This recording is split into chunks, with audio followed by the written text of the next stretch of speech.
todos, boa tarde a todas. Estamos dando início ao primeiro ciclo, né, ou a primeira ação de formação dos ciclos do PIBID, o FESA. Eu sou o professor Ananias, sou coordenador de gestão diária do PIBID e atuo na coordenação institucional junto com o Mário Gleice.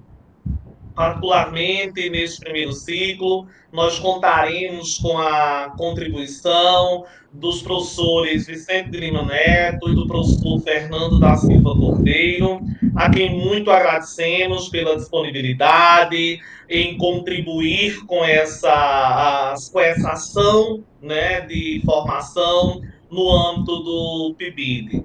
O professor Vicente é professor de Linguística da UFESA, no campus Caraúbas, tem toda uma atuação na área de Linguística, liderando o grupo de pesquisa Glinet, o grupo de pesquisa Linguagens e Internet, e pesquisa temas relacionados aos gêneros em ambiente digital, aos memes, a mesclas genéricas, desordens informacionais, enquadramento crítico na educação, dentre outros temas. O professor Fernando, também professor de Linguística e Língua Portuguesa da UFESA, Caraúbas, lidera o grupo de estudos, né, Língua em Uso na UFESA e faz parte do grupo de estudos Discurso e Gramática da UFRN, pesquisa temas relacionados à linguística funcional centrada no uso, a gramática de construções, a linguística cognitiva e ensino de língua portuguesa.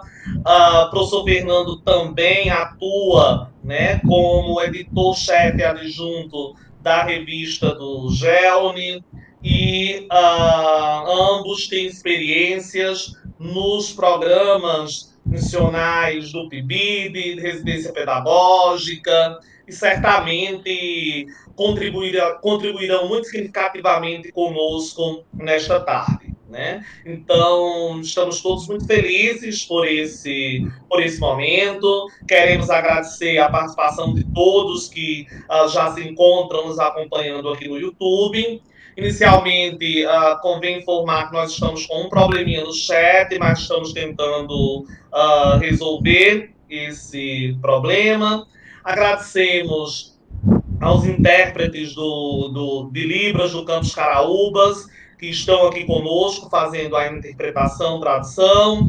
Agradecemos o suporte técnico que o nosso bolsista Samuel tem nos dado hoje. Agradecemos o apoio que o professor Mário tem nos dado para a realização dessa ação, né? E assim como da própria Prograde e da universidade como um todo, tá? Então, nós passamos a fala agora aos professores, professor Vicente, professor Fernando. Novamente, muito obrigado e o espaço é de vocês.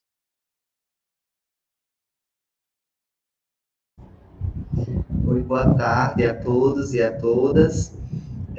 Com imensa satisfação, né, que eu, professor Fernando Cordeiro, meu colega professor Vicente Neto, nós abrimos esse momento de formação, né, esse primeiro ciclo de formação geral do PIBID.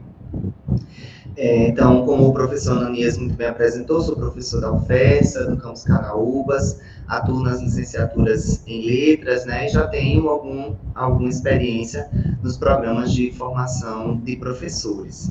Vou deixar o meu colega Vicente Neto se apresentar também, para nós podermos saudar a todos e podermos iniciar a nossa apresentação. Olá, boa tarde a todas e todos. Espero que me ouçam bem. Então, se não me conhece, meu nome é Vicente Neto, também sou lotado lá no campus Caraúbas, tá? Nos cursos de letras, sobretudo no curso de letras português. Também já venho na minha terceira edição do PIBID, então é um grande prazer estar aqui. A gente organizou a fala em 2 momentos, né? O Fernando começará e depois eu entro falando um pouquinho da estrutura do relato de experiência, tá? Então, obrigado, espero que aproveitem. Bom, pessoal, então vou iniciar aqui a apresentação.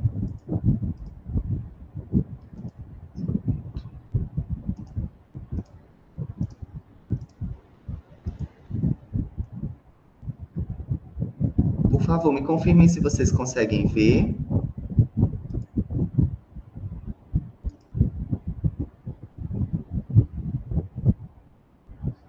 Sim, Fernando, tá abrindo. Estão vendo? Está em modo tela cheia? Sim. Ótimo. Gente, então esse nosso primeiro encontro do ciclo de formação geral, ele tem como foco o gênero relato de experiência, né? A produção do gênero relato de experiência, foi assim que intitulamos a nossa fala. Esse momento é de extrema importância porque estamos iniciando um período, né, bem longo aí de atividades, que com certeza vai reunir um sem número de experiências significativas, né, para a vida e para a formação de todos nós. E esse gênero, relato de experiência, hoje, ele é um dos recursos, né, que nós encontramos na academia, um dos gêneros que circulam na academia, que servem para o registro, né, o compartilhamento dessas experiências que são vivenciadas. A nossa apresentação, ela está estruturada nesses 3 momentos, né? Eu vou ficar responsável por esses 2 primeiros itens, falando sobre os sentidos da experiência e sobre a esfera acadêmica, né? Aquilo que reúne, o que caracteriza o gênero relato de experiência e como ele se situa dentro dessa esfera acadêmica. E a terceira parte, né, que vai ser o segundo momento, ficará a cargo do professor Vicente Neto, falando sobre a composição, né, desse gênero relato de experiência. Bem, para falar do gênero relato de experiência, precisamos falar inicialmente da experiência em si. Então, neste primeiro momento da minha fala, eu convido vocês a fazer um passeio sobre os sentidos da experiência, né? Como é que nós podemos definir a experiência, né? Como é que ela se configura, e que sentidos nós damos a essa palavra e à experiência por si mesma. Esta minha reflexão sobre a experiência, ou o saber da experiência, está pautada, sobretudo, na conferência proferida pelo professor Jorge La Roça, que é Notas sobre a Experiência e o Saber da Experiência, talvez um texto que muitos de vocês conheçam, já tenham lido, e quem não leu, não teve acesso, eu recomendo, uma vez que é um texto muito bonito, muito significativo, e que tem muito a contribuir com a reflexão de hoje sobre a experiência. Nesta conferência, né, que depois foi transformada em um texto, uma espécie de artigo, ou ensaio, podemos assim dizer, o Larossa fala que geralmente nós pensamos a educação a partir dos pares ciência e técnica, ou seja, do conhecimento, o par conhecimento e fazer, e também do par teoria e prática, né? Falando sempre dessa relação, que essas duas coisas, elas precisam estar sempre em diálogo. Porém, o professor argumenta em função de pensar a educação a partir do par experiência-sentido, ou o sentido que a experiência tem, certo? E é a partir disso que ele vai desenvolver a sua reflexão sobre o significado da experiência, sobre os sentidos da experiência e sobre o saber que se constitui a partir da experiência. Uma primeira definição apresentada pelo autor, e muito simples, mas de simples não tem nada, né? É que a experiência é o que nos acontece, né? Então, a experiência é o acontecimento, é aquilo que ocorre, né? É aquilo que nos passa. No entanto, o autor faz uma ressalva, né, de que muitas coisas acontecem, muitas coisas passam por nós, mas a experiência é cada vez mais rara. Isso significa que a experiência não é só o que acontece, mas tem um outro significado, né? A experiência vai muito além do que simplesmente acontece, né? O autor também faz algumas ressalvas no sentido de situar a experiência como distinta da informação. Então, a experiência, ela não se constitui como um acúmulo de informação. Assim como também a experiência não se constitui como excesso de opinião. E muito menos a experiência se assemelha ao trabalho, né? Ele considera que a experiência como trabalho é uma visão muito tecnocrata, né, daquilo que a gente vive. Então, ele fala que a experiência, ela não se configura somente pela quantidade de informação, pelo excesso de opinião, também não somente pelo trabalho. Na visão do autor, estas são coisas que excluem totalmente a possibilidade da experiência ocorrer. Mas então, se a experiência é o que nos acontece, mas não é só o que nos acontece, assim como também a experiência, ela não é o acúmulo de informação, não é o excesso de opinião, também não é a obrigação do trabalho, o que é a experiência? Bem, a experiência é algo que leva tempo, né? É algo que adquire um determinado significado, um determinado sentido para a nossa vivência, né? E essa experiência, ou a possibilidade de que algo nos aconteça, requer mais tempo, né? Tempo para parar para pensar, parar para olhar, parar para escutar, pensar mais devagar, olhar mais devagar e escutar mais devagar. Parar para sentir, sentir mais devagar, demorar-se nos detalhes, suspender a opinião, suspender o juízo, suspender a vontade, o automatismo da ação, cultivar a atenção e a delicadeza, abrir os olhos e os ouvidos, falar sobre o que nos acontece, aprender a lentidão, escutar aos outros, cultivar a arte do encontro, calar muito, ter e dar-se tempo e espaço. A partir dessa citação do próprio Larousse, nós vemos que a experiência, ela não é o que simplesmente rotineiramente nos acontece, né? Ou aquilo que a gente consegue captar, digamos assim. Mas a experiência, ela se dá no sentido, no significado. Então, a experiência é o que nos acontece a partir do aguçamento dos nossos sentidos, né? Quando a gente para pensar, para olhar e para sentir aquilo que nos acontece. E aí, então, ele vai desenvolver outros aspectos dessa experiência, que se dá quando nós temos e damos tempo e espaço para que a experiência, de fato, ocorra. Em primeiro lugar, ele menciona sobre o sujeito da experiência. O sujeito da experiência se define não por sua atividade, não é o sujeito que faz, não é necessariamente o sujeito que age, mas por sua passividade, perdão. Então, é a passividade, ou seja, o ser paciente ou ser alvo, né, a receptividade, a disponibilidade e a abertura que caracteriza o sujeito da experiência. Então, para definir o que é a experiência, essa experiência significativa, a experiência que tem sentido, o Larousse fala que esse sujeito, ele precisa ser um sujeito exposto, um sujeito que está aberto, disponível, receptivo e passível, né? Passivo diante dessa experiência. Então, é preciso permitir que a experiência nos ocorra. E ele diz: é incapaz da experiência aquele que se põe, ou seja, aquele que simplesmente se coloca, aquele que se opõe, ou seja, que se contrapõe a alguma coisa, também não é o sujeito da experiência o que se impõe ou que se propõe. E vejam, todos eles verbos onde esse sujeito age, né? Onde esse sujeito toma a responsabilidade. Mas o sujeito da experiência, ele é, antes de tudo, um sujeito que se expõe.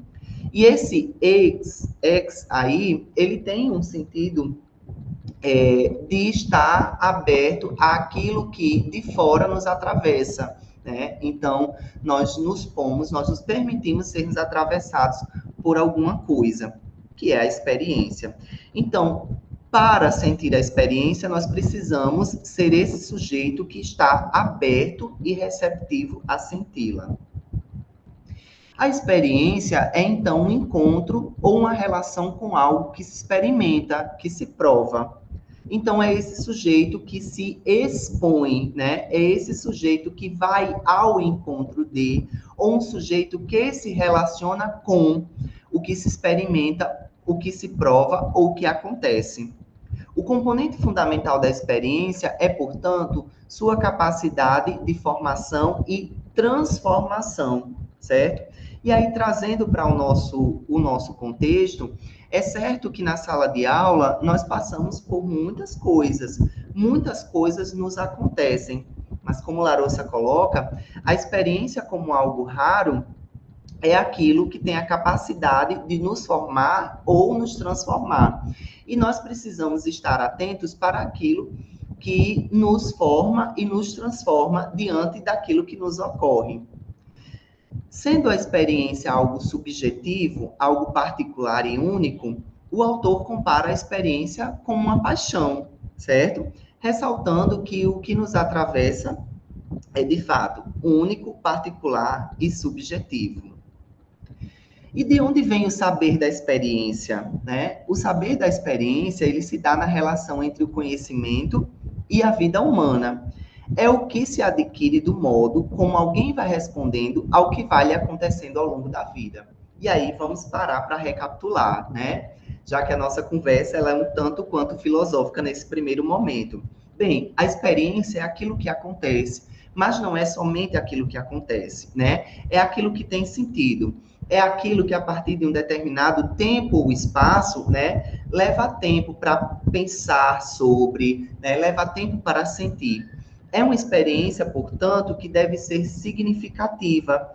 Uma experiência que se dá, que acontece, né, ao sujeito que se expõe ou que é receptivo a essa experiência, ao sujeito que está aberto, não ao sujeito que se põe ou que se impõe, né, mas ao sujeito que é formado e transformado por essa experiência.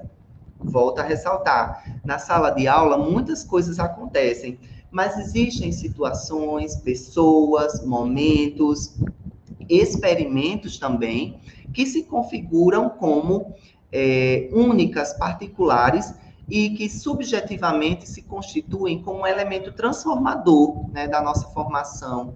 Então, é ali que reside a experiência.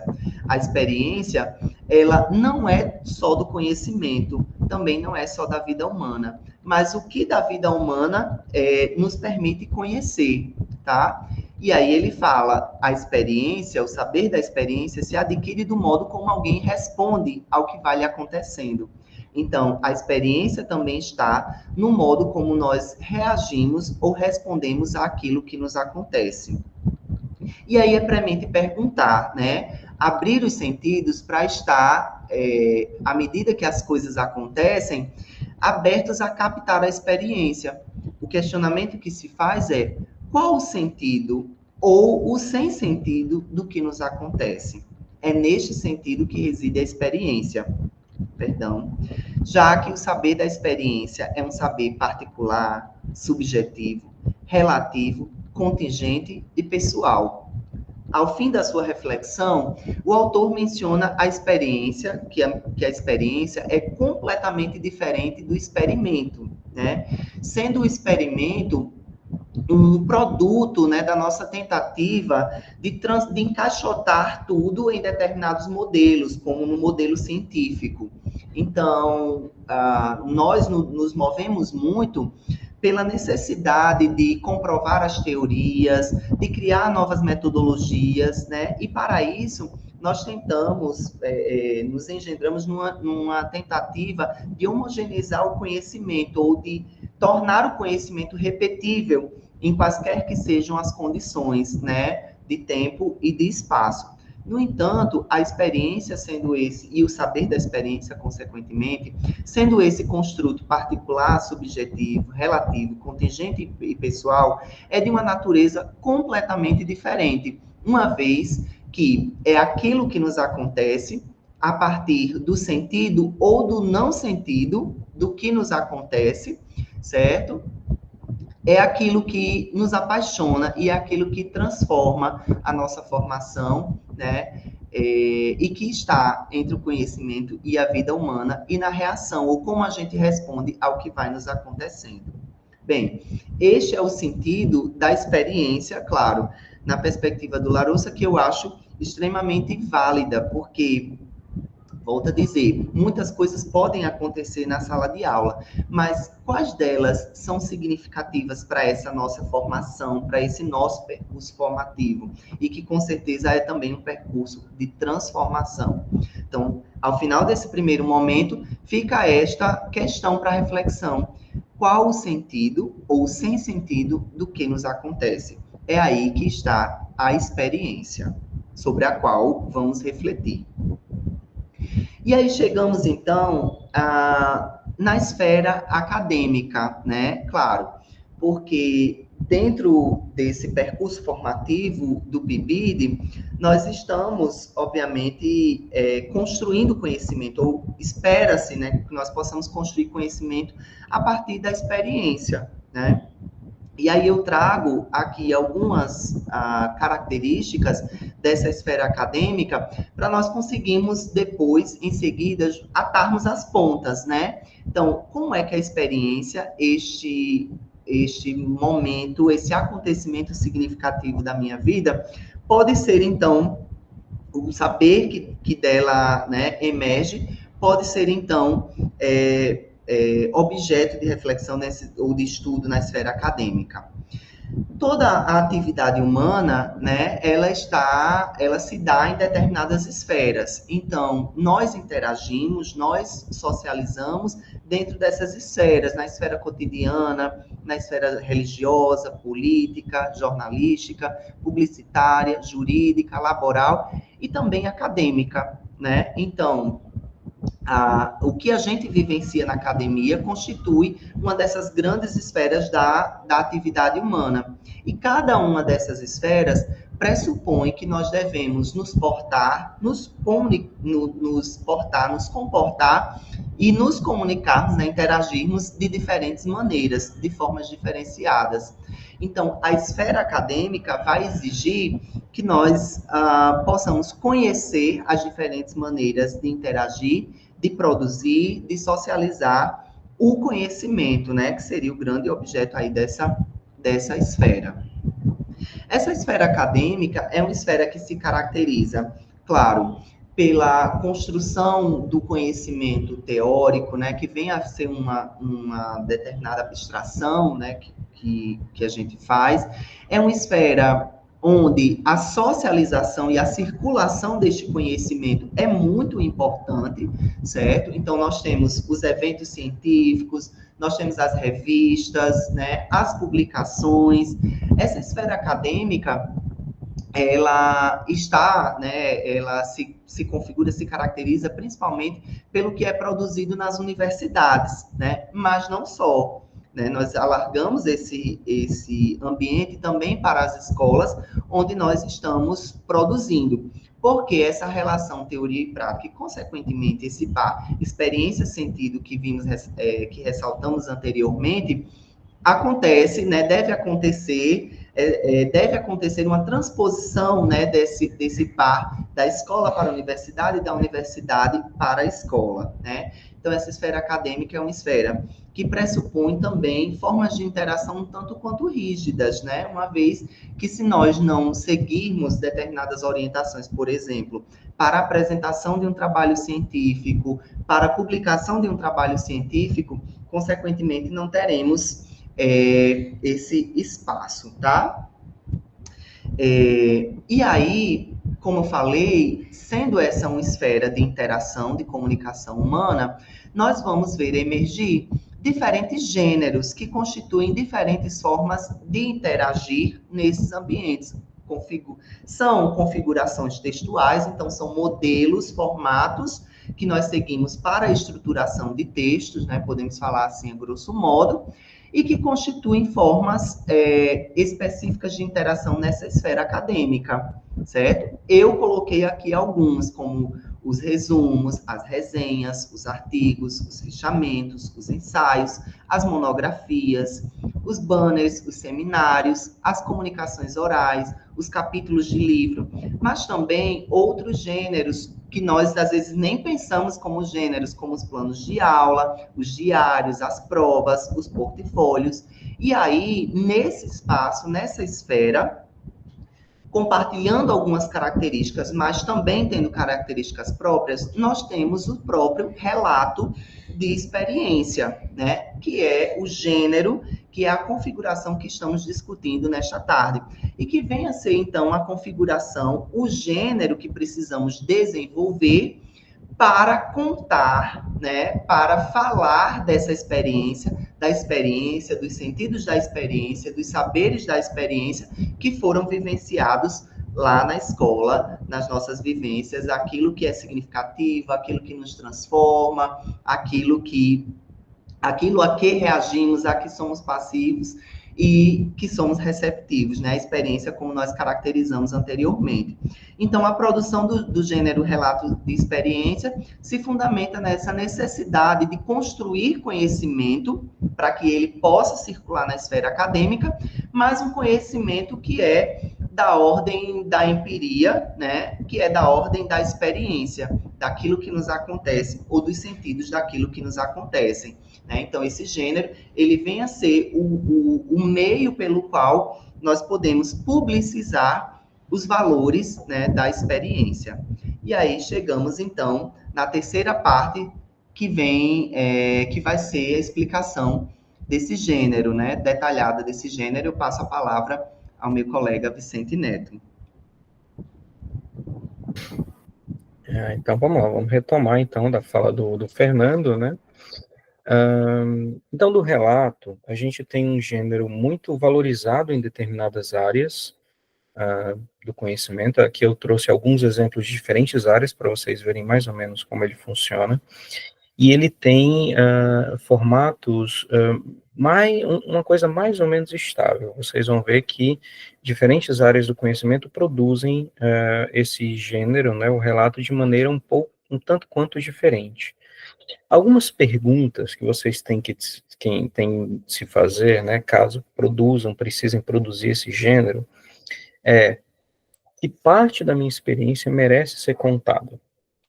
Né, então, vocês vão passar 2 anos no PIBID, né, então, tem algo, nunca, é impossível, na verdade, num relato, a gente relatar os 2 anos inteiros, né, então, o que exatamente a gente pode separar desse período, né, o que foi marcante, digamos assim.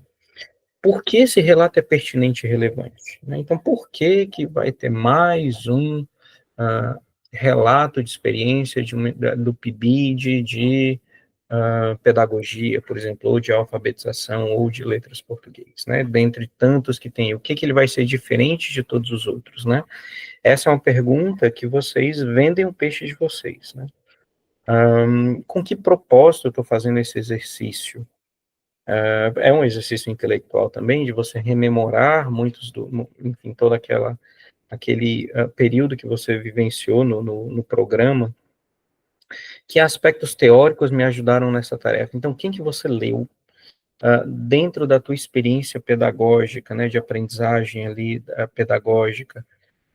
Quem que te ajudou? Quais foram as leituras que você desenvolveu que te ajudaram a desenvolver um trabalho melhor no programa?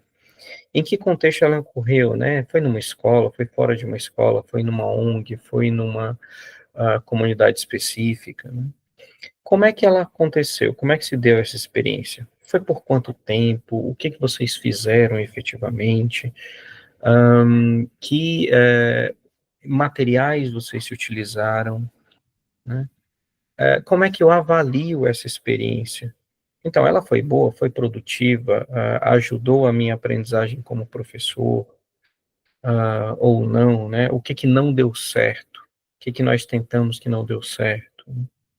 Essa experiência traz alguma novidade em relação ao que se sabe a respeito da prática, né? Então, essas aqui são algumas perguntas que podem ser norteadoras para que vocês desenvolvam a escrita desse trabalho. A partir de agora eu vou mostrar alguns exemplos, vocês vão ver que ele como eu disse, ele é um gênero muito valorizado em determinadas áreas, ele, inclusive, muitas revistas, né, com qualis alto, inclusive, né, com uma boa qualidade, recebem esses relatos e publicizam. Né? Então, esse é um dos possíveis produtos que o PIBID de 2024 da UFESA pode gerar. Pode passar, Fernando.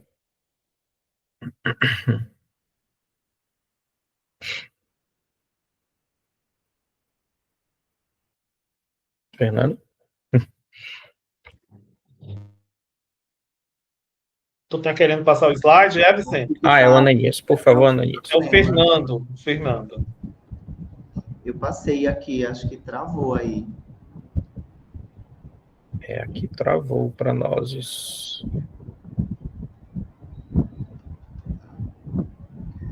Vou interromper, então, o compartilhamento. Interrompe, compartilha de novo.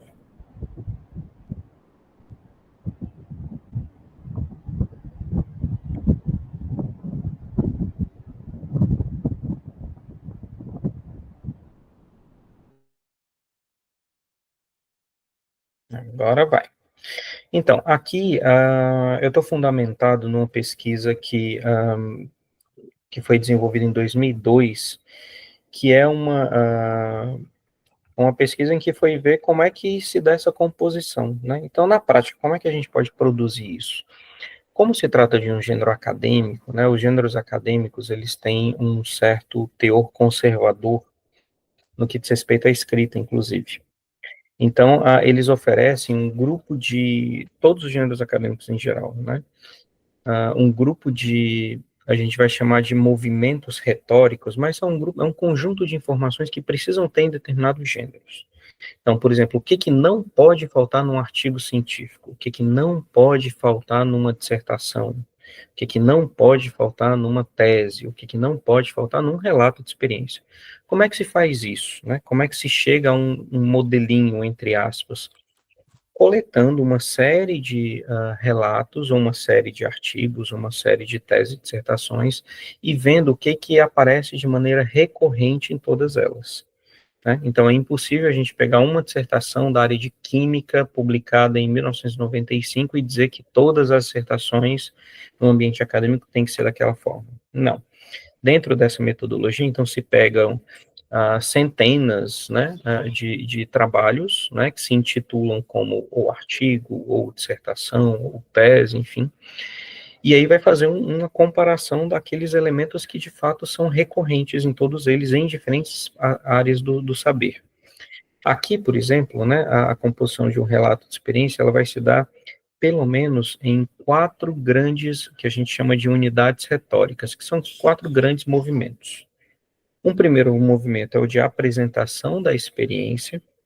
Aqui a gente vai ver, eu faço uma contextualização do tema, justifico a experiência, né, o porquê que eu estou fazendo aquela experiência, ou melhor, eu estou escrevendo sobre a experiência, e eu apresento o objetivo, porque de fato, se ele tem o intuito de ser publicizável, ele precisa apresentar o objetivo.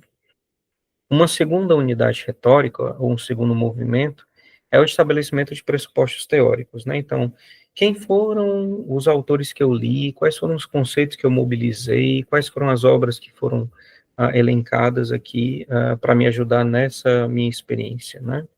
Nesse meu relato. Depois, o terceiro é a apresentação da metodologia. Então, o terceiro grande grupo de informações que precisa ter.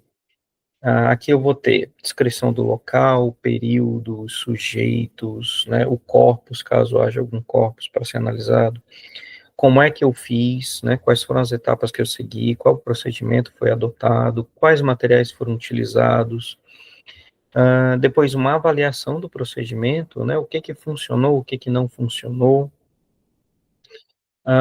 e, por fim, uma apresentação de sugestões para reformulação dos procedimentos, se houver, né? Então, isso aqui a gente só consegue desenvolver se a gente faz uma avaliação adequada, porque é na avaliação que a gente vai ver se determinada experiência funcionou, se não funcionou, o que não funcionou, para que numa outra experiência isso seja repensado, substituído, enfim. E aí, por fim, a última unidade é a apresentação e avaliação dos resultados, né? Então, aqui se dá de fato, o relato propriamente dito, como é que foi feito e se a coisa valeu a pena ou não. Né? Vamos lá, para frente. Então, vamos começar por partes. A primeira delas é a apresentação da experiência. Então, contextualização do tema, justificativa para a experiência e apresentação dos objetivos. Né? Então, pelo menos esses 3 grandes movimentos a gente tem dentro de uma unidade maior. Eu vou começar a exemplificar a partir do próximo slide. Por exemplo,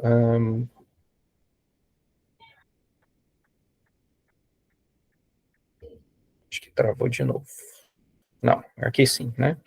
Esse aqui é um relato. Todos os exemplos que eu vou trazer a partir de agora, eles foram coletados em revistas, em periódicos, né, em anais de eventos, enfim. Todos eles relatam experiências do PIBID de diferentes áreas. Esse aqui, por exemplo, é de um... entendi, Fernando, por você ter um pequeno delay. Esse aqui, por exemplo, é de uma experiência um relato de experiência de um PIBID de Química. Aí veja a introdução, como é que ele começa, né? Então, atualmente, diversos estudos relatam a preocupação em despertar o interesse dos alunos da educação básica para o aprendizado de Química. Dificuldades em memorizar fórmulas, entender alguns conceitos abstratos, são talvez os grandes desafios dos alunos ao estudar química, né? Então, aí ele vai contextualizando o nicho, né? Onde é que se enquadra esse trabalho, né? A gente já sabe que no primeiro parágrafo, a gente já sabe que se trata de um relato da área de química, né? E por que ele foi... por que ele está aqui, né? Porque um dos grandes motivos é porque há uma dificuldade dos alunos em desenvolver isso, né? Pode passar. Aqui é um de computação, né? Como é que o pessoal de computação introduz, né? Ou contextualiza, né? Então, a integração das tecnologias digitais da informação e comunicação dentro de espaços escolares tem fomentado discussões sobre novas práticas e métodos de ensino e aprendizagem. E aí eles citam o autor, né? Então, o Model Curriculum K12 Computer Science, por exemplo, destaca a maioria das profissões do século XXI exigem uma compreensão da ciência da computação. E aí ele vai contextualizando onde é que esse relato ele vai se enquadrar. E aqui embaixo ele começa a justificar o trabalho, por exemplo, né? Então, com isso, além da integração das tecnologias, computadores, celulares, tablets, torna-se relevante para os alunos das séries iniciais o ensino de conceitos fundamentais da ciência da computação. Né? Então, ele começa a justificar o porquê que ele está fazendo um relato. Né? Então, aquela coisa, né? Vamos vender o nosso peixe. Por que eu preciso de mais um relato de experiência de um PIBID na área de ciência da computação? Né? Pode passar.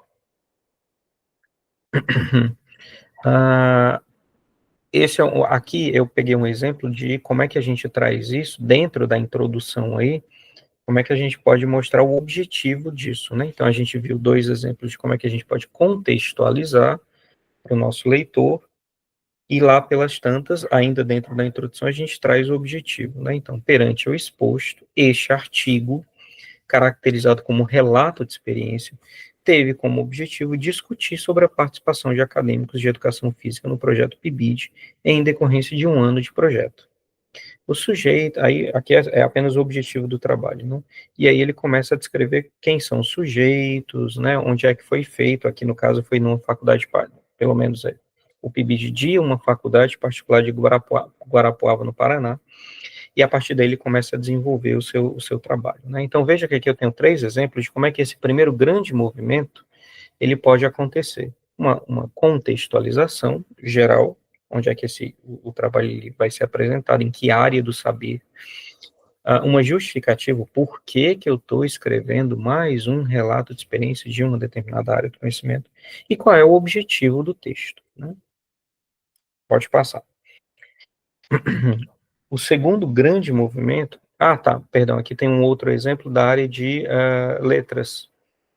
O objetivo desta produção é relatar a experiência vivenciada no subprojeto interdisciplinar PIBID da UPE, da Universidade de Pernambuco, durante o ano de 2016, bem como descrever os impactos das ações ou atividades do PIBID na formação de professores, com base nos relatórios dos 18 bolsistas de iniciação à docência e das 2 bolsistas supervisoras.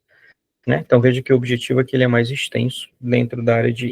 é um subprojeto interdisciplinar, que eu lembro que envolvia a língua portuguesa. Então, aqui são só exemplos, né, de como é que vocês podem relatar ou desenvolver o objetivo dentro desse primeiro movimento retórico, que é o de apresentação do nicho, né?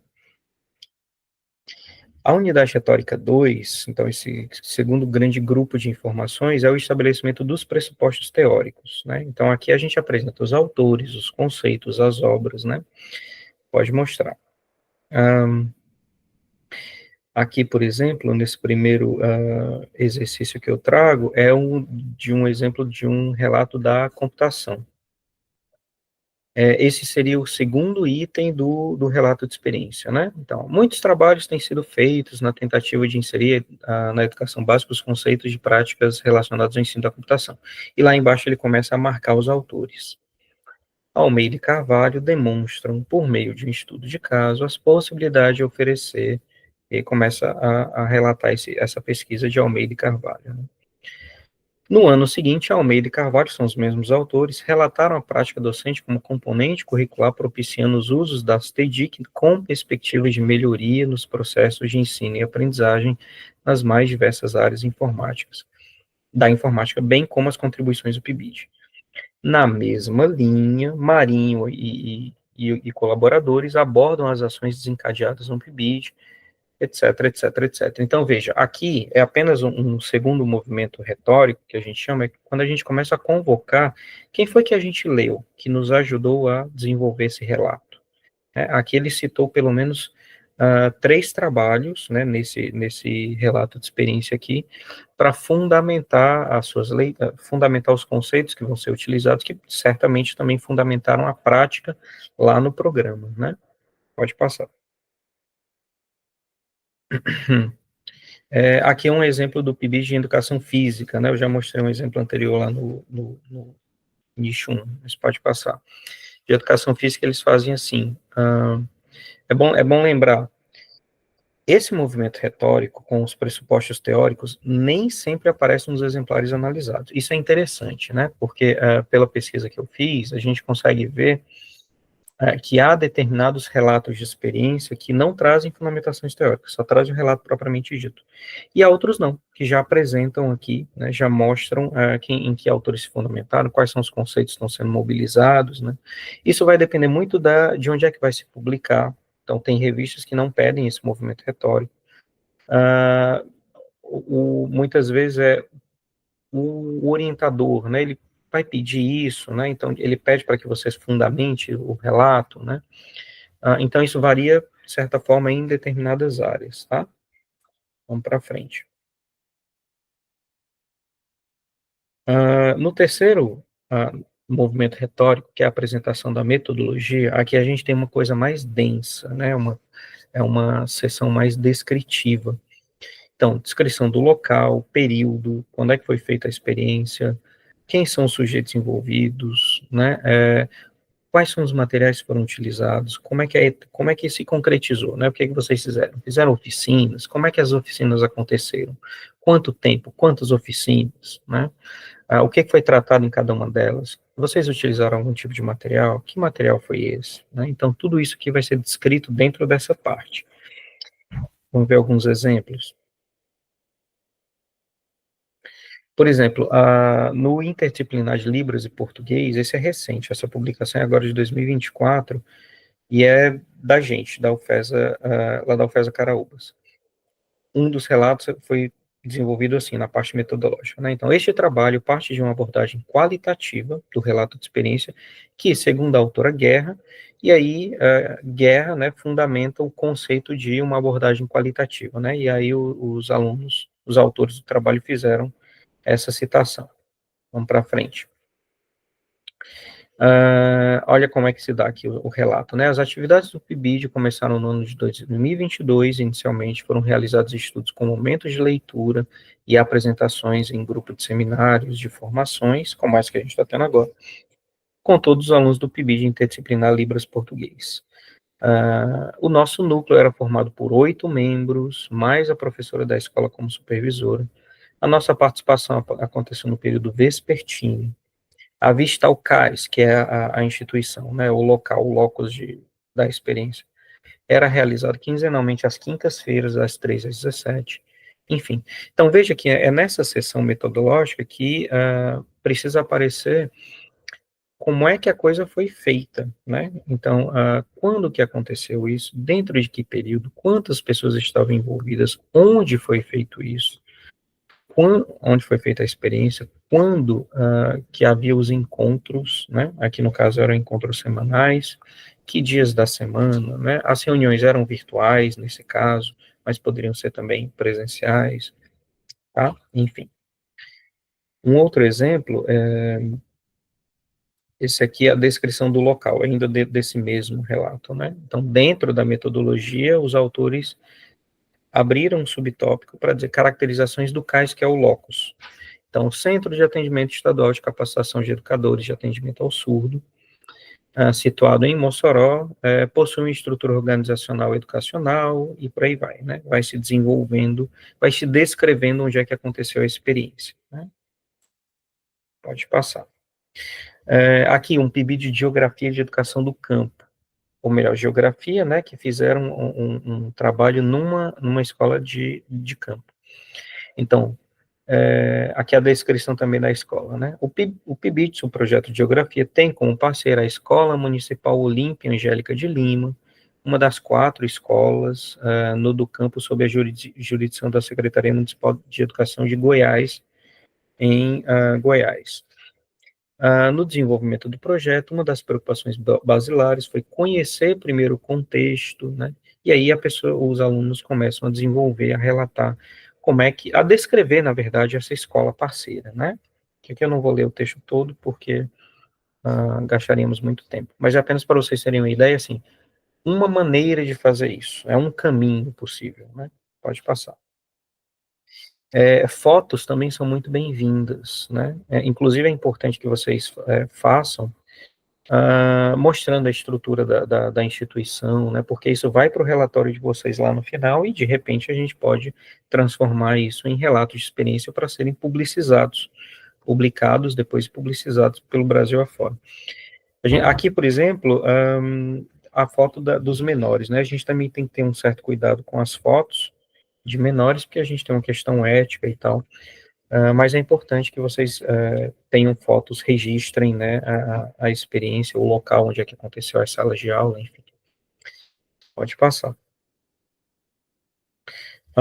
Aqui é de um exemplo de metodologia de como é que o pessoal de interdisciplinar de computação e português fez. Eles fizeram assim, ó, o projeto foi organizado nas fases listadas a seguir, e aí topicalizaram. Tudo certo também, né? É importante a descrição. Então, colocaram lá diagnose.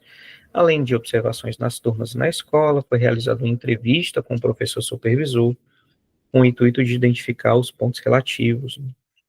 2, estrutura didática. Foi pensado e planejado como aconteceriam as atividades de pesquisa e formulação de problemas, etc, etc.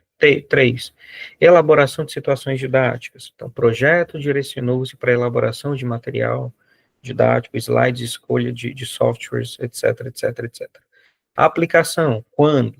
Entre março e dezembro de 2015, trabalhou-se em escola. Entendem? Então, veja que aqui é também outra maneira que pode ser feita, né, de maneira topicalizada, desde que esse grupo de informações, de fato, apareça e fique claro para o leitor onde que a coisa foi realizada, como isso foi feito, como o projeto foi desenvolvido, que pontos, que partes ele seguiu, que procedimentos foram utilizados, né? Então, aí é um outro caminho. Pode passar. E aí vamos para o final, né? A última unidade retórica, que é a própria apresentação, e depois a avaliação, né? Vamos ver alguns exemplos aqui. Esse é um exemplo da licenciatura em Química lá da UENF, né, da Estadual do Norte, da Universidade Estadual do Norte Fluminense. Vamos lá. Aqui, eles fizeram assim, ó. Nas sessões seguintes, relatamos algumas das principais experiências que estão sendo desenvolvidas no âmbito dos 2 colégios e alguns resultados parciais obtidos até esse momento. Esse relato é interessante porque ele não tinha sido a experiência não tinha sido concluída, ela ainda estava em andamento. E eles começaram a escrever, né, e conseguiram publicar, inclusive, mostrando como é que a coisa estava acontecendo na ocasião, né. Então, eles desenvolveram feiras de ciências, né, e aí eles vão mostrando.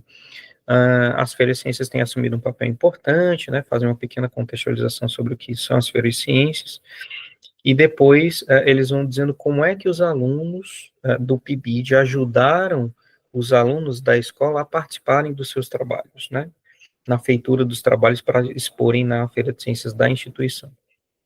Colocaram gincanas, né, também a realização de gincanas como atividade socioeducativa na escola, visa oferecer aos estudantes uma aprendizagem significativa, né, enfim, aqui eles vão dizendo qual é a importância das gincanas, né, e depois eles também, da mesma maneira, eles começam a relatar como é que os alunos se inseriram nesse trabalho, no desenvolvimento de trabalhos com química dentro dessas gincanas na escola, né, pode passar.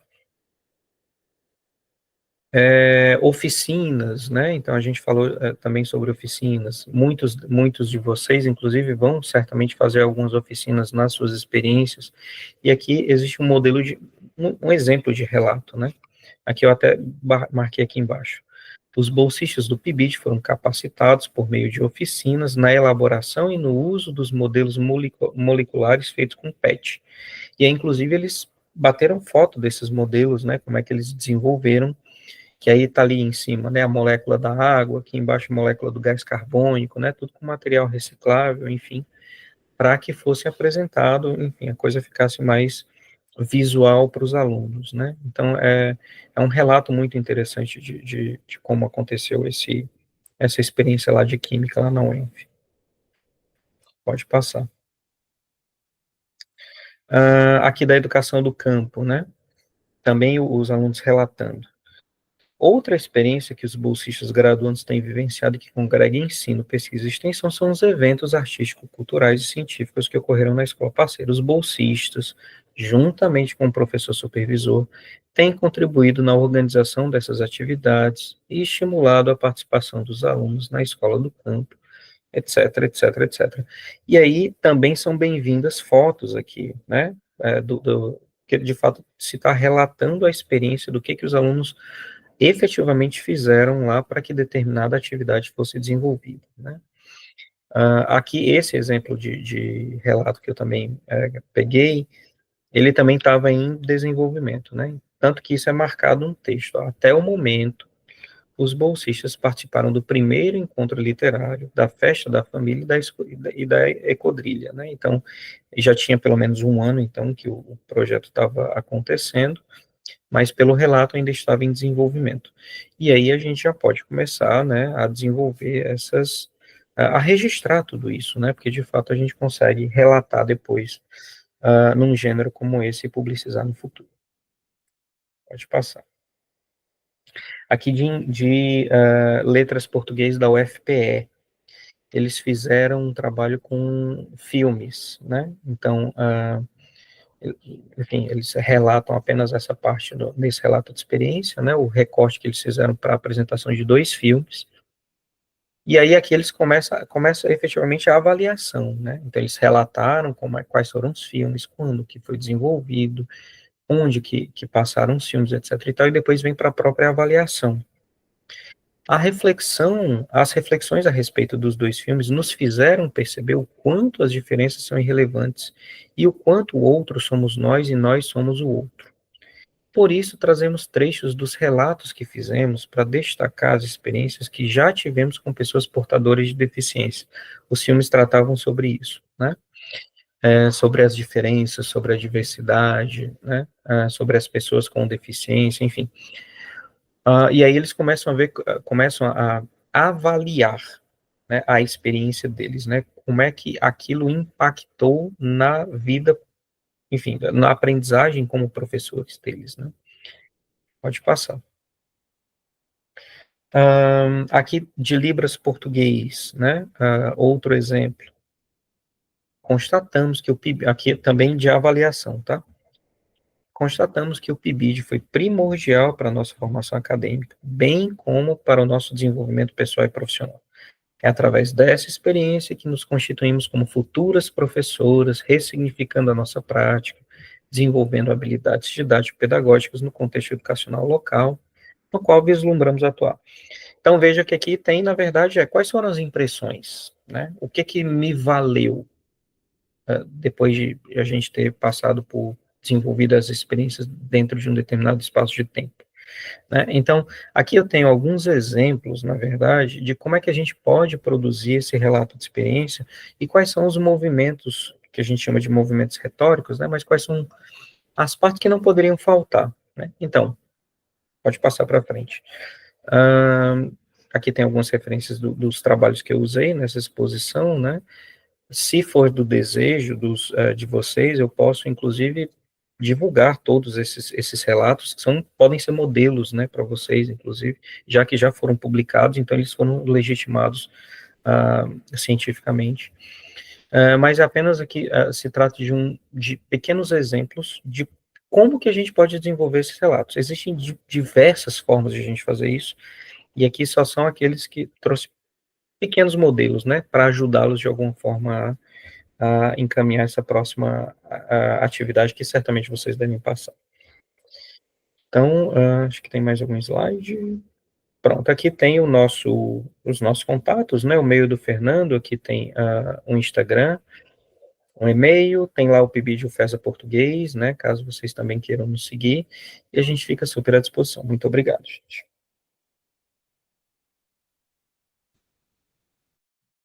Muito obrigado, professor Fernando, muito obrigado, professor Neto, pela exposição, pela importante exposição que foi realizada, né, nessa tarde, tratando de uma temática tão importante, de uma temática tão cara para todos nós que estamos envolvidos com esse programa de uma maneira ou de outra.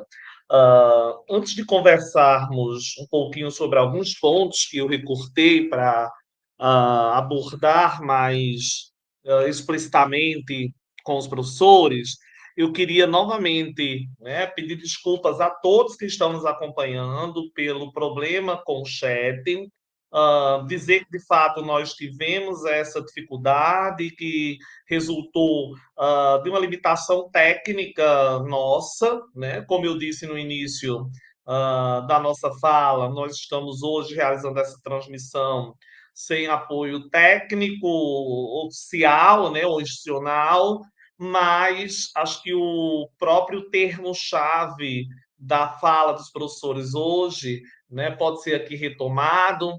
Acho que essa atividade já serviu como experiência para os próximos momentos e como um saber de experiência, porque certamente a gente vai tentar evitar esse infortúnio, a gente se compromete, inclusive, com isso, né? Evitar esse infortúnio nas nossas próximas ações, tá? Nós íamos compartilhar um link para a frequência no chat, mas em função da dificuldade, eu vou partilhar um QR Code aqui. Enquanto nós conversamos sobre alguns pontos com o professor Neto e com o professor Fernando, vocês podem ficar à vontade para fazer a leitura desse QR Code com os vossos celulares e assim assinar a frequência, né? Na impossibilidade, a gente também vai compartilhar esse link com os coordenadores de áreas para que eles possam repassar posteriormente também a alguma outra pessoa que não, por algum motivo, não tenha conseguido acessar o QR Code, tá bom? Uh, Professor Fernando, professor Vicente, mais uma vez, muito obrigado. Acho que a fala de vocês é, de fato, muito pertinente, foi muito bem articulada, foi muito bem planejada, né? A gente pode assim dizer. Esse primeiro momento, tratando de questões mais epistemológicas até, né, sobre o que é experiência, o que é o saber da experiência, né, como que a experiência se constrói, e esse segundo momento mais pragmático, focando especificamente na construção do texto, do gênero relato de experiência. Né? Da fala do Fernando e também da fala do professor Vicente, né, acho que a gente consegue perceber como o relato de experiência ele tem uma importância relevada em duas dimensões, né? Numa dimensão acadêmica, porque ele acaba funcionando como um gênero, né, que permite a circulação do próprio saber, né? Mas também numa dimensão formativa, né? Porque é um gênero que permite um exercício formativo, né? No nosso caso, relativo à formação de futuros professores ou de novos professores, né? Apesar disso, eu queria que vocês comentassem, se possível, né, como que vocês avaliam a produção ou o uso desse gênero hoje na academia de modo geral. De modo bem empírico, né, e com base apenas na experiência, o que me parece é que em alguns cursos de licenciatura, inclusive, o relato de experiência aparece mais frequente nas disciplinas, como trabalho, resultado de disciplinas, etc. Em outros, não. Né? Em outros, essa produção acaba sendo menos recorrente ou até ausente. Né? Como vocês avaliam essa relação? Seria uma primeira questão que eu apresento para a gente refletir. E o que a gente pode fazer, né, para estimular esse tipo de produção de texto no âmbito dos nossos cursos, né, de licenciatura, de modo regular até, a gente pode assim dizer, não apenas no âmbito de um programa formativo como pedido, que é crucial, que é fundamental, mas de modo regular, né, de modo frequente, dada a importância que esse tipo de texto apresenta tanto para a formação acadêmica, quanto nessa perspectiva mais formativa, nessa perspectiva mais formação docente mesmo. Pode começar, Fernando. Tá, bom, vamos lá, Luiz. Primeiro a gente precisa comentar, né, assim, bem alinhado à minha parte dessa reflexão, sobre o valor e o espaço da experiência, até mesmo nas diferentes áreas do conhecimento, né? Se a gente fosse pegar a nossa própria área, né, a própria área de letras, a experiência, ela tem determinados valores a depender do campo em que você se encontra, né? Então, começa daí. Às vezes, esse saber da experiência, que é essencialmente um saber empírico, ou o saber da prática, ou o significado do que se constrói na prática, né? Muitas vezes é visto de forma menor, né, do que outros conhecimentos mais abstratos, mais gerais, digamos assim, no sentido das teorizações, por exemplo, né? Então, as teorizações, às vezes, elas têm para determinados campos de conhecimento, elas são mais privilegiadas, né, em detrimento dos saberes da prática, né, do saber da experiência. Então, esse é um primeiro ponto que condiciona a produção desse gênero em diferentes cursos, né, ou em diferentes situações ou esferas, né? E aí, o que eu acho, já partindo para um outro ponto da sua pergunta, né, o que então pode motivar a produção desse gênero, né? Eu acredito que você promover esse movimento cíclico de refletir sobre o que é que foi feito, qual o valor do que foi feito, como isso dialoga com o conhecimento que eu já tinha, ou como isso foi possibilitou construir novos conhecimentos, né? Então, essa reflexão, até filosófica, né, da relação teoria e prática, ela precisa ser constante. E aí, essa produção, ela deve se dar de forma contínua. Então, do mesmo modo que a gente deve estar pensando, a gente também deve estar registrando, né, e tentando produzir não só um relato ao final, mas relatos das experiências que, ao final, podem compor um relato maior, né, daquilo que foi vivenciado. Né, porque certamente muitas experiências nos passam, mas poucas são devidamente relatadas, né? Então foram dois pontos assim da sua pergunta, Ananias, que eu peguei. Primeiro que é valorizar a experiência, toda ela, né, em sua totalidade. Digo isso porque muitas vezes a gente provoca o aluno na sala de aula, numa atividade qualquer, a pensar assim, o que é que foi feito ou o que isso significou, né? E os alunos estranham assim, tipo, bom, como se o que foi feito foi muito pequeno ou já fosse esperado ou não tivesse necessariamente o significado, né? Mas aí quando a gente para pensar, aquilo pode ter sido um importante degrau, né, na formação ou na transformação sobre a qual nós não refletimos adequadamente, entende?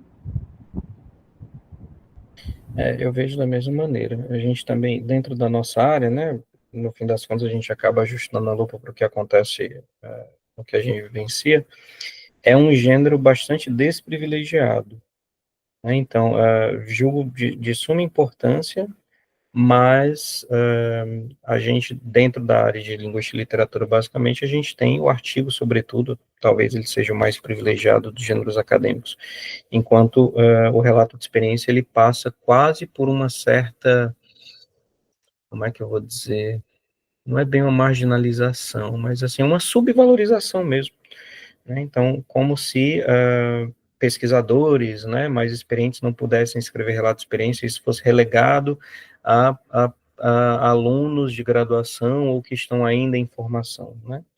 Isso, para mim, é um equívoco, mas culturalmente, dentro da área, a gente tem visto dessa maneira, né, o que é uma pena. Muitos dos relatos, eles são feitos muitas vezes nas disciplinas e tudo mais, mas ficam limitados ao leitor professor. O leitor vai, corrige, devolve para o aluno e é isso, né? Quando, na verdade, a ideia é que outras pessoas tivessem o acesso àquelas experiências, porque são muitas, são riquíssimas, toda e qualquer experiência é muito rica, né? Por mais que determinada... Acho, inclusive, que deve ser valorizadas aquelas que determinadas práticas não funcionaram de alguma forma. Isso precisa ser relatado também, para a gente ver que, olha, não funcionou, por que que não funcionou e como é que a gente pode mudar isso de alguma forma. Então, vejo uma subvalorização desse gênero, uma maneira de repente, tentar mudar. Agora é uma prática bem consolidada. Eu acho que mais instigando mesmo o que os alunos produzam e tentar, de alguma forma, mudar algumas políticas de algumas revistas, né? Então, quando a gente está em algumas posições de poder em determinadas revistas, porque a gente também tem isso, algumas simplesmente não aceitam, né? Não me interessa. É relato de aluno de graduação, não tenho interesse, teria que estar acompanhado de um doutor, porque tem mais experiência, enfim. Mas outros simplesmente não valorizam essa prática de um gênero, a meu ver, tão importante. Mas acho que é um trabalho mais árduo. Tá aí o Fernando, fica a dica aí, o Fernando, tá aí, é um dos editores da revista do GEL, para que isso seja, claro, estou brincando aqui com o Fernando, né, mas isso é um movimento que, de fato, ele precisa também partir de cima, de alguma forma, né? Acho que eu vejo dessa maneira, né, mesmo. Muito obrigado, professor Fernando. Muito obrigado, professor Vicente.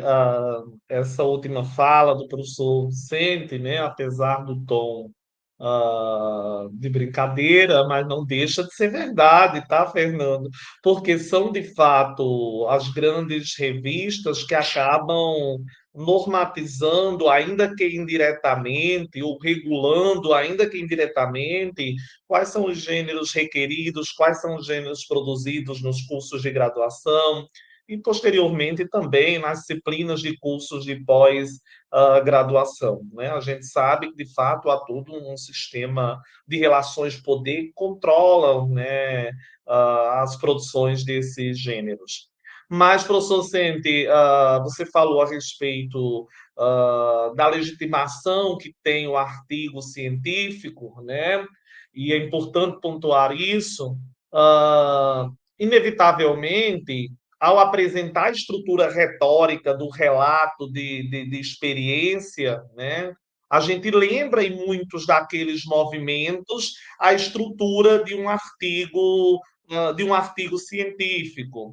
E talvez a estrutura não seja necessariamente o grande elemento que diferencia esses gêneros, ou talvez nem seja tão necessário marcar uma diferença entre esses gêneros propriamente. No entanto, talvez o professor pudesse comentar um pouquinho a respeito das semelhanças ou não, pensando especificamente em como o relato de experiência pode tanto ser publicado como um relato de experiência nos espaços ou nos poucos espaços em que há para isso, mas também como ele pode ser transformado em um artigo para conseguir publicação em outros espaços de circulação, né, que priorizam ou legitimam muito mais o gênero o artigo científico. A ideia que o professor comente a respeito dessa, um pouquinho a respeito dessa relação, pensando inclusive em aspectos, né, que talvez sejam também importantes de conversar sobre, como linguagem, né, objetividade e subjetividade, essas características típicas dos textos produzidos na academia, que no relato de experiência, né, parecem fugir um pouquinho, ou mesmo subverter um pouquinho esse rigor que determinados textos prototipicamente apresentam quanto à linguagem.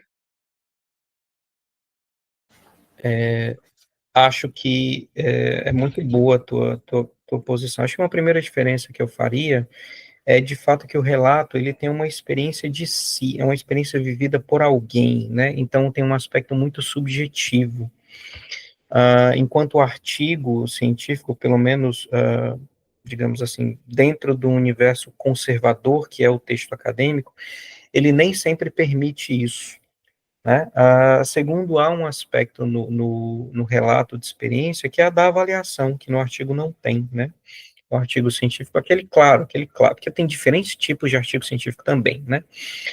Mas dentro do relato de experiência, a gente tem esse aspecto importantíssimo, que é o da avaliação, né? Que ali a gente pode se colocar, né? Enfim, quais são os nossos sentimentos, como é que a gente cresceu ou não, o que não deu certo, né? Enfim, isso nem sempre é bem quisto por aqueles que avaliam um artigo científico. Então, são essas pequenas nuances, porque a linguagem, sim, é uma linguagem acadêmica, formal, objetiva, enfim, mas eu diria que no relato você tem mais liberdade, sobretudo com juízos de valor, né, já que é uma experiência própria, muito subjetiva.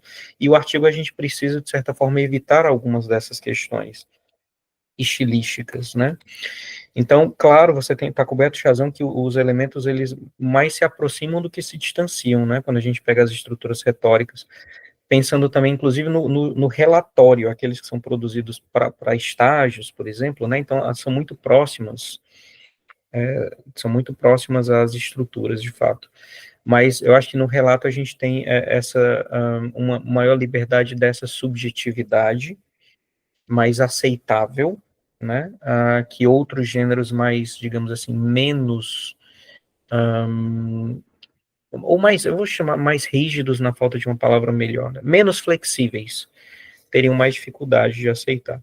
Então, acho que quem quiser trazer, né, mudar do relato, desenvolver um relato e pensar num artigo, acho que teria que começar a mudar alguns desses aspectos estilísticos, deixando um maior distanciamento, evitando maiores juízos de valor que de fato aparecem num relato quando é bem subjetivo, para que isso seja mais palpável para os avaliadores, tá?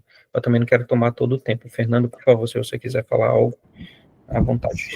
Vou complementar em relação ao que você mesmo ressaltou na sua apresentação, Neto, como você mostrou, os relatos não necessariamente eles precisam partir de um saber teórico, né? Ter uma fundamentação teórica como a gente vê nos artigos. É impossível pensar um artigo científico, um artigo científico que tenha pretensões de ser publicado sem uma fundamentação teórica, sem um olhar bem apurado, sem um diálogo com a teoria, né, que não necessariamente é o foco do relato de experiência, né? Então, no relato de experiência, de fato, a experiência, claro, pressupõe-se que pode ser uma experiência embasada, uma experiência fundamentada, isso é necessário para a esfera acadêmica, só que não há um foco tão grande assim na construção, né, de um conhecimento teórico assim tão refinado, né? Você pode apresentar no relato de experiência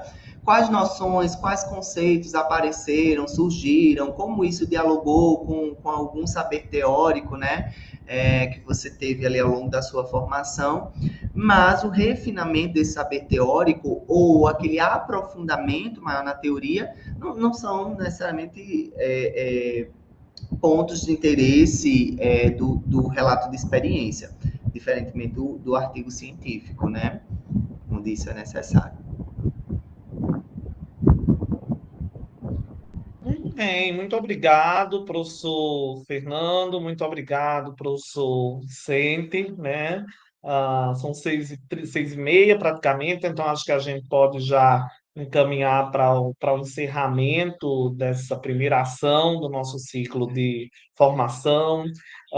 Queria agradecê-los muitíssimo pela disponibilidade, pelo compromisso e dedicação em fazer um momento tão importante para a formação dos nossos bolsistas, dos nossos supervisores, enfim, de todos nós que fazemos esse programa. Inevitavelmente, o gênero relato de experiência será em vários momentos requerido ao longo desse programa. Então, começar esse ciclo discutindo sobre ele acho que foi muito estratégico, porque até mesmo os ciclos de formação podem ser objetivos de relatos de experiência, né?